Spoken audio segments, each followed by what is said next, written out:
这个千万不能让它跑了，看到尾巴了，在这儿。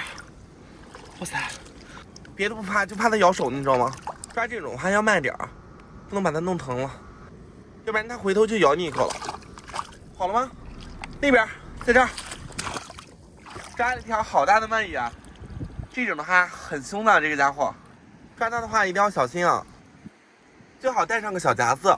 今天出门着急，就带了个皮手套，不太够用了是吧？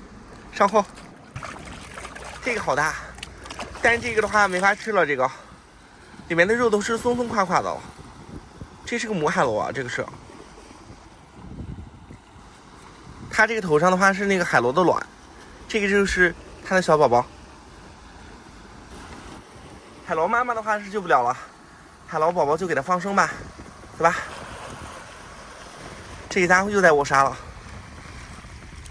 这种的话没什么危险啊，没碎，还挺完整的。海边有好多那个小朋友过来赶海，光脚走路，这个一定要给它带着。沙滩这边还没退潮，等退了的话，收获能多一点。等一下吧。这是什么东西啊？哦，我知道。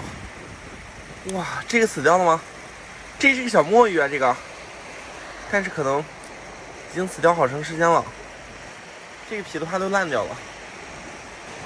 拿这个剪刀正好给它解剖一下，它那个中间的话会有一个东西，那个东西硬硬的，可以入药，然后功效的话应该是止血，就是它那个骨头有一串，在这儿。这种的话就是了，这个有那个好多那个小哥哥说这个可以喂那个鹰骨，应该是，这也没什么用。这个肉的话我估计已经不能吃了。好了，墨斗的话还在，这幸亏来得早，来晚的话就被别人抓走了。后面是它长长的粘液，前面有好多海鸟的脚印，这个要是被海鸟发现了，我估计就小命呜呼了。这个是自动收缩的吗？水分还是很多的。这个，哇，这个大，在这个水坑发现一个章鱼哥，在吃一个小螃蟹吗？这种的那个吸力特别强，看，这个家伙好可爱啊！哇塞，回家起锅烧油吧，不能浪费是不是？它那个吸盘的力气特别大，这个家伙可好玩了，这个会变色的，看到吗？吓唬人是吗？带着你。前面这种的话好多啊，到处都是。